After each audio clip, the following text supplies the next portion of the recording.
Bonjour, bienvenue à Pasteur, j'ai une question. Aujourd'hui, nous prenons la question de Romain qui nous écrit de Paris. Il aimerait savoir la différence entre l'adoration et la louange. J'estime que c'est une très bonne question, comme celle que nous recevons d'habitude. Quelle est la différence entre l'adoration et la louange? Pour comprendre ces deux termes, il faut aller dans les mots originaux dans lesquels ils ont été rédigés. En prenant la notion d'adoration, citée dans plusieurs passages de la parole de Dieu, il faut savoir que le terme grec qui est utilisé pour adoration, c'est le terme proskuneo, qui signifie tout simplement se prosterner contre terre, mettre la tête contre terre pour adorer le Seigneur. Donc, adorer, c'est se prosterner. Et le terme utilisé pour louer, yada, signifie célébrer, proclamer, confesser, faire des déclarations.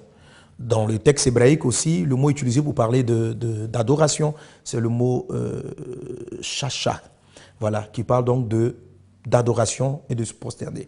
Donc ces deux termes, déjà, sont différents à l'origine. Aujourd'hui, dans nos églises, dans nos communautés, on utilise souvent les termes d'adoration pour parler de musique et d'instants où on est plus, où le rythme musical est beaucoup plus lent, amène plus à la méditation, et on utilise souvent le terme louange pour parler de musique un peu plus avec des rythmes un peu plus élevés. Mais intrinsèquement, la définition ne s'y trouve pas. Ce n'est pas trop dans le rythme musical qui est utilisé. Ce n'est pas le rythme musical qui détermine si nous sommes en train d'adorer ou si nous sommes en train de louer.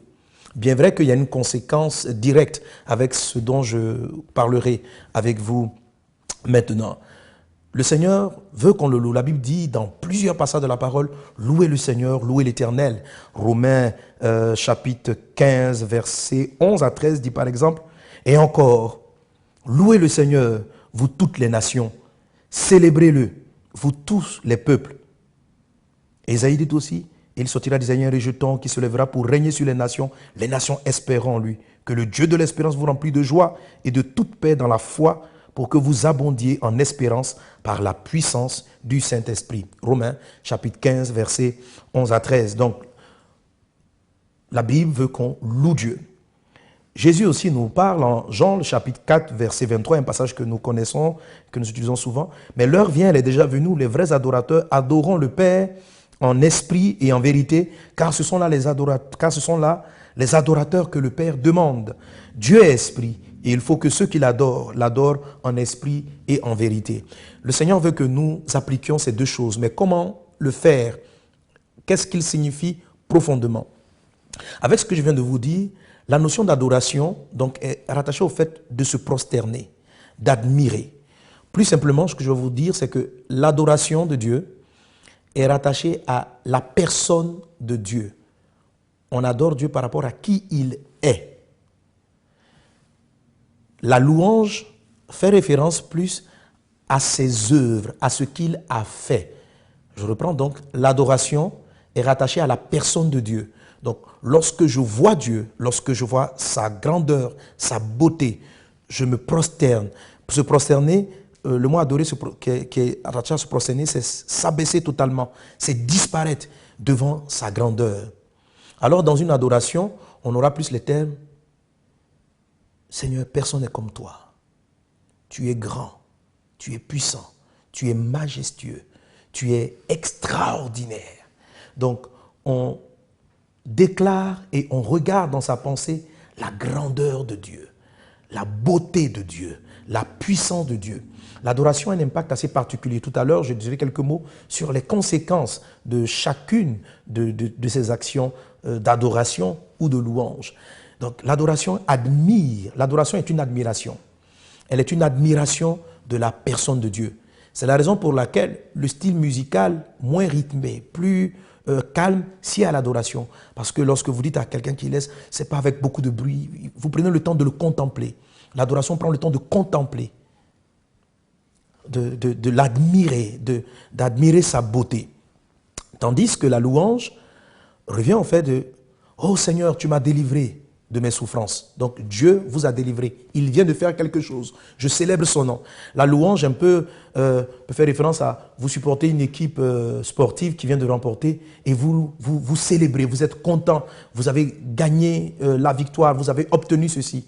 Donc Dieu m'a guéri, que son nom soit loué. Dieu a fait ceci, qu'il est grand, qu'il est glorieux, qu'il est merveilleux. Merci Seigneur parce que tu m'as fait cela. Merci Seigneur parce que tu as apporté ceci dans ma vie. Merci Seigneur pour tes bienfaits. Tu as guéri mon enfant, tu m'as sauvé, tu m'as ouvert les portes du travail, tu m'as donné le mariage, etc., etc. Donc là, on parle de l'action de Dieu. Lorsqu'on parle donc de la louange et on célèbre le Seigneur, on est content. Donc la louange vient pour manifester une victoire. C'est pourquoi un des synonymes donc de la louange, c'est la célébration. Elle vient pour manifester une victoire. Elle est beaucoup plus gaie, elle est joyeuse. Tandis que l'adoration est une admiration. Et donc elle est plus posée. Vous contemplez la personne de Dieu. Qu'est-ce qui se produit lorsque vous appliquez ces deux choses? L'adoration vous amène à être transformé en l'image de Dieu. Dans le livre de Corinthiens, chapitre 3, il est dit « Nous tous qui le visage découvert, contemplons le Seigneur comme dans un miroir, nous sommes transformés en la même image, de gloire en gloire. » Lorsque vous admirez une personne, l'image de la personne s'imprègne en vous. Vous commencez à ressembler au caractère que vous êtes en train de contempler. Alors, pensons simplement à la bonté de Dieu ou à la miséricorde de Dieu. Vous savez, Dieu demande à ce que nous aussi nous pardonnions aux autres leurs offenses, que nous puissions pardonner ce qu'ils ont fait, que nous ayons le pardon ou l'amour en nous. Quand vous adorez la bonté de Dieu, l'amour de Dieu, ça veut dire vous contempler. Oh Seigneur, qui est bon comme toi? Regarde comment tu as pardonné mes péchés. Tu es grand, tu es bon. Et vous contemplez juste le caractère de la bonté de Dieu. Selon ce texte que je viens de citer tantôt, vous êtes imprégné par l'image de Christ, par la bonté, par l'amour du Seigneur. Et vous-même, vous êtes transformé en la même image de gloire en gloire. C'est-à-dire, vous allez commencer à plus aimer, à être capable de pardonner. Et c'est très important, la notion d'adoration, la notion d'admiration. Et vous la voyez dans le monde, vous savez, même dans le monde, ça se voit. Lorsque des jeunes gens admirent un artiste, ce qu'ils appellent donc une idole, elle commence par ressembler à cette idole, à se coiffer comme l'idole, à s'habiller comme leur idole, à marcher comme elle, à même avoir l'intonation de voix de la personne. L'adoration est une admiration de Dieu. Est une admiration de Dieu. L'expression de se prosterner, d'être couché, parce que le mot utilisé, c'est le mot proskineo, qui est couché, face contre terre. C'est tout simplement l'expression où vous dites, moi je n'existe plus, prends le contrôle, je disparais devant ta beauté, je disparais devant ta grandeur. Et selon ce que la Bible dit dans le livre de Corinthiens, l'image de Dieu vient s'imprégner en vous. Et quand vous sortez de l'adoration, vous êtes transformé parce que vous avez contemplé la grandeur de Dieu. Et la Bible dit, nous tous qui le visage découvert, contemplons le Seigneur, nous sommes transformés en la même image de gloire en gloire. Alors, la louange produit une chose extraordinaire aussi. Lorsque vous louez Dieu, vous le célébrez pour ses bienfaits, vous êtes reconnaissant. Et, cela fait plaisir à Dieu. De même que l'adoration, ça fait plaisir à Dieu. Que nous soyons reconnaissants pour ce qu'il est en train de faire. C'est à lui que revient la louange. C'est à lui que revient la gloire. La louange permet plusieurs choses. Et je vais vous les citer rapidement. La première des choses que la louange fait, c'est que la louange permet à ce que Dieu vous a accordé, permet à ce que Dieu vous a accordé demeure dans votre vie. Vous avez écouté un puissant message qui vous a transformé. Oh Seigneur, je te loue parce que tu as ouvert mes yeux sur tel aspect que je ignorais.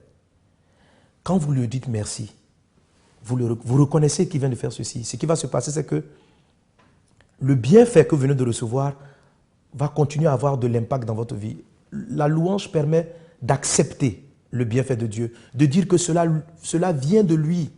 Et parce que vous reconnaissez que ça vient de lui, ce bienfait-là va demeurer. Vous savez, la Bible nous parle du semeur qui est parti pour semer la semence. Et il y a 4 types de terres. Il y a 3 types de terres qui n'ont pas reçu la semence de Dieu. Dieu fait beaucoup de bienfaits. Dieu nous arrose toujours de ses grâces. Il nous arrose toujours de ses faveurs. Mais plusieurs ne reçoivent pas les faveurs. Parce qu'ils ne savent pas louer, parce qu'ils ne savent pas dire merci, parce qu'ils ne savent pas être reconnaissants à Dieu pour ce qu'il a fait. On doit louer Dieu, on doit le célébrer pour ses hauts faits, afin que ses bienfaits soient toujours devant nos yeux et qu'ils soient toujours agissants dans notre vie. Et le tout dernier aspect sur la louange, que je veux dire, dans certaines expressions qui parlent de louange, parle de rendez grâce à Dieu, rendez gloire à Dieu. La notion de rendre grâce à Dieu, qui est un terme de la louange, fait référence au fait de ramener toute gloire à Dieu. Celui qui loue Dieu ramène la gloire à Dieu. Dans quel sens? Par exemple, Dieu vous a utilisé pour faire du bien à quelqu'un qui avait des difficultés. Vous êtes venu, il avait besoin d'argent et vous le lui avez donné. Cette personne va vous dire merci. Quand elle vous dit merci, quelque part, elle est en train de vous louer. Elle vous loue vraiment, frère Romain, frère X, frère Bernard, etc. Tu es quelqu'un de bon. Il vous dit, vous êtes bon. Ok. Mais la Bible dit que c'est Dieu seul, c'est au Seigneur seul que revient la gloire, la puissance, l'honneur, la louange. Même l'argent que vous avez eu pour donner à ce frère qui était dans le besoin, c'est Dieu qui vous l'a accordé. La santé que vous avez, elle vient du Seigneur. Tout ce qui est en vous est une grâce de Dieu. Si Dieu n'avait pas permis à ce que vous vous leviez le matin, vous n'aurez même pas pu faire cela. Alors pourquoi la Bible utilise l'expression de rendre gloire à Dieu? Lorsque la gloire vous est donnée, il faut savoir qu'elle ne vous appartient pas. Ce n'est pas par votre force que les gens ont été guéris, ce n'est pas par votre capacité que les gens ont été bénis. Vous avez été juste un instrument entre les mains de Dieu. Il faut lui rendre la gloire. Rendre la gloire, c'est prendre la gloire et la lui ramener. De dire, Seigneur, si j'ai été une bénédiction pour Romain, c'est à cause de toi. Je te loue de ce que tu as mis dans ma main les moyens pour aider un tel. Si vous ne rendez pas la gloire à Dieu, si vous ne louez pas Dieu, votre cœur va accumuler ce qu'on appelle de l'orgueil. Vous finissez par vous croire compétent, par vous croire puissant. Lorsque vous avez fini de prêcher, les gens vous apprécient, vous avez bien parlé. Mais qui vous a donné la langue? C'est le Seigneur. Il faut le louer. Il faut lui rendre sa gloire. Lorsque vous priez pour un malade qui a été guéri, qu'est-ce qu'il faut faire? Il faut louer Dieu. Si vous acceptez juste les reconnaissances des hommes et que vous vous asseyez sans louer le Seigneur, vous êtes en train de cumuler dans votre vie quelque chose que vous ne méritez pas. Vous n'avez aucun pouvoir, nous n'avons aucune puissance. Toutes choses lui reviennent.